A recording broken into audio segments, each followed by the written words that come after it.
Sa araw na ito, pinagtipon mo kami ng mga tao, Panginoon, na nakakaalala pa sa akin.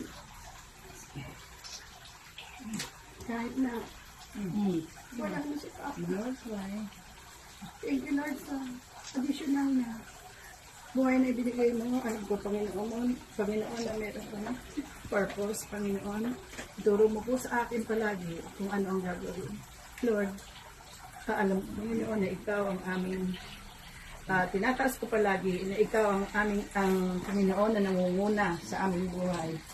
Na pag gising namin na umaga, ikaw, Panginoon, ang itinataas namin sa maghapon at maging sa magdamag, Panginoon. Ikaw lang ang aming pag-asa, Panginoon. Without you, Lord, hindi namin alam ang gagawin.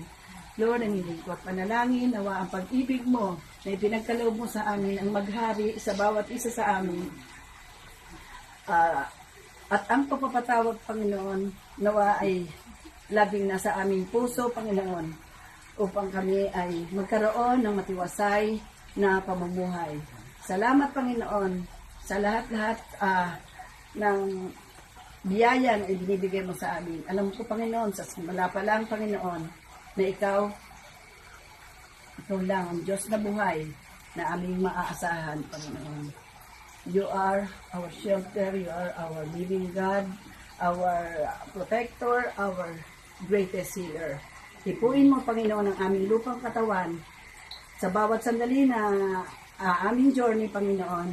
Samahan mo kami, ituro ang lahat ng gagawin, Panginoon, sapagkat ikaw lamang ang makapangyarihang Diyos na magtuturo ng tama, Panginoon, sa lahat ng aming gagawin. Maraming salamat. Alam namin na ang good deeds na ginagawa namin is a result na nasa aming puso, Panginoon. Na ikaw, Panginoong Jesus, ay nasa aming puso. Maraming salamat. Thank you sa blessing na ito. Thank you sa mga anak ko, Panginoon, sa kay Ruby, sa mga tumulong, Panginoon, sa aking mga in-laws, sa mga kapatid ko. Salamat. Maraming salamat, Panginoon, na binigyan mo ako, Panginoon, ng blessing na ganito.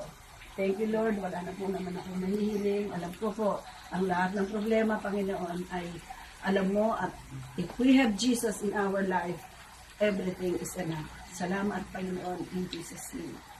Amen.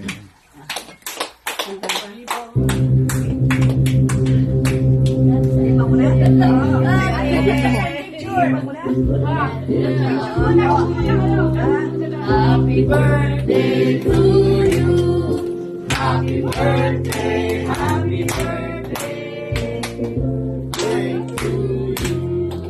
Happy birthday to you.